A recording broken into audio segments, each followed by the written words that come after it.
بسم اللہ الرحمن الرحیم نحمدہ و نصلی علی رسولہ الکریم۔ آپ لوگوں کو معلوم ہوگا حافظ قرآن جو ہے یہ وی آئی پی لوگ ہیں، بڑے لوگ ہیں۔ آپ صلی اللہ علیہ وسلم فرمایا کہ یہ جو حافظ قرآن ہے یہ وی آئی پی کون ہے؟ اشرف امتی حملۃ القرآن و صحاب اللیل، جو حافظ قرآن ہے امت کے بڑے ہیں۔ اللہ تعالیٰ کے نبی صلی اللہ علیہ وسلم نے یہ نہیں فرمایا کہ بیان کرنے والا امت کا بڑا ہے، عالم امت کا بڑا ہے، یہ نہیں فرمایا۔ حافظ قرآن اور حافظ قرآن کو 10 پاسپورٹ وہ ملیں گے جس میں وہ خاندان کے جن افراد پر دوزخ واجب ہے ان کو وہ جنت میں لے جائیں گے۔ 10 لوگوں کی شفاعت کر دیں گے اللہ تعالیٰ حافظ قرآن کو۔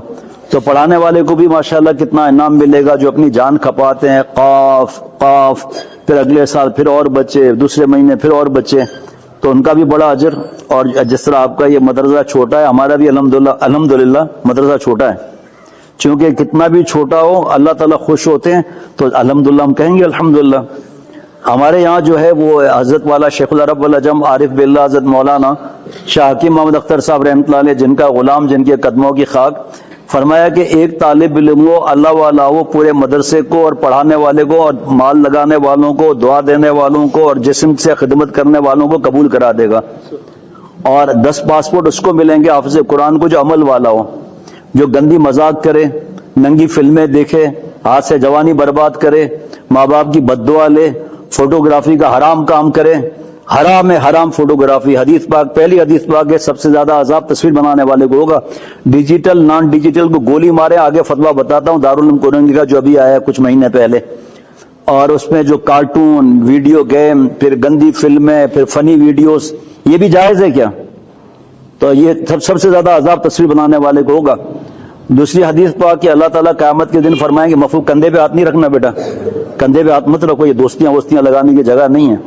ایک دفعہ حضرت والا میرے کندھے پر سہارا لے کر مسجد کی طرف آ رہے تھے، تو سیڑھی اترتے ہوئے ذوف تھا تو میرے کندھے پر ہاتھ رکھا، تو ایک لڑکا اس لڑکے کے ایسے کندھے میں ڈال کر جا رہا تھا، حضرت سے بات نہیں ہو رہی، چیخ ماری، کیا عاشقی معشوقی لگا رکھی ہے، ہٹو ایک دوسرے سے۔ اسی طرح بدماشیاں اور گندے مذاق اسی طرح شروع ہوتے ہیں۔ میرے پاس فتویٰ رکھا ہوا ہے کہ 7 سال کا بچہ آج کل فلمیں دیکھ کے اس کے اندر بھی شہوت کے جذبات ہیں، جان بوجھ کے عورت سے ٹکرتا ہے وہ۔ ایک خاتون تھی، انہوں نے خط لکھا کہ ہمارے خاندان کا ایک بچہ ہے 8 سال کا، وہ ہم سے ٹکراتا ہوا گزرتا ہے، تو میں نے ان سے لکھا ان کو کہ آپ ان کو چاکلیٹ وغیرہ دے کر پوچھے کیوں ٹکراتے ہو؟ تو اس 8 سال کے بچے نے کہا فلموں میں اس طرح ہوتا ہے، مجھے بھی مزہ آتا ہے اس طرح۔ 8 سال کا بچہ، اس کو کیا 10 پاسپورٹ ملیں گے؟ اگر توبہ نہیں کی تو جوتے ملیں گے اللہ تعالیٰ کے۔ اور تیسری حدیث پاک جو مولانا ابو القاسم صاحب دامت برکاتہم دارالعلوم دیوبند کے محتمم صاحب ہیں، ان کا وائس تھا، آواز تھی حضرت مولانا عبید اللہ خالد صاحب دامت برکاتہم جامعہ فاروقیہ کے محتمم صاحب، انہوں نے مجھے بھیجا مفتی فرحان میاں کے ذریعے، بیٹے کے ذریعے۔ اس میں کسی نے تصویر کھینچی، بہت ڈانٹ لگا کر یہ حدیث پاک سنا کے ایک حدیث پاک اور سنائی کہ قیامت کے دن دوزخ سے ایک بڑی گردن نکلے گی اور وہ فوٹوگرافروں کو چک کر دوزخ میں لے جائے گی۔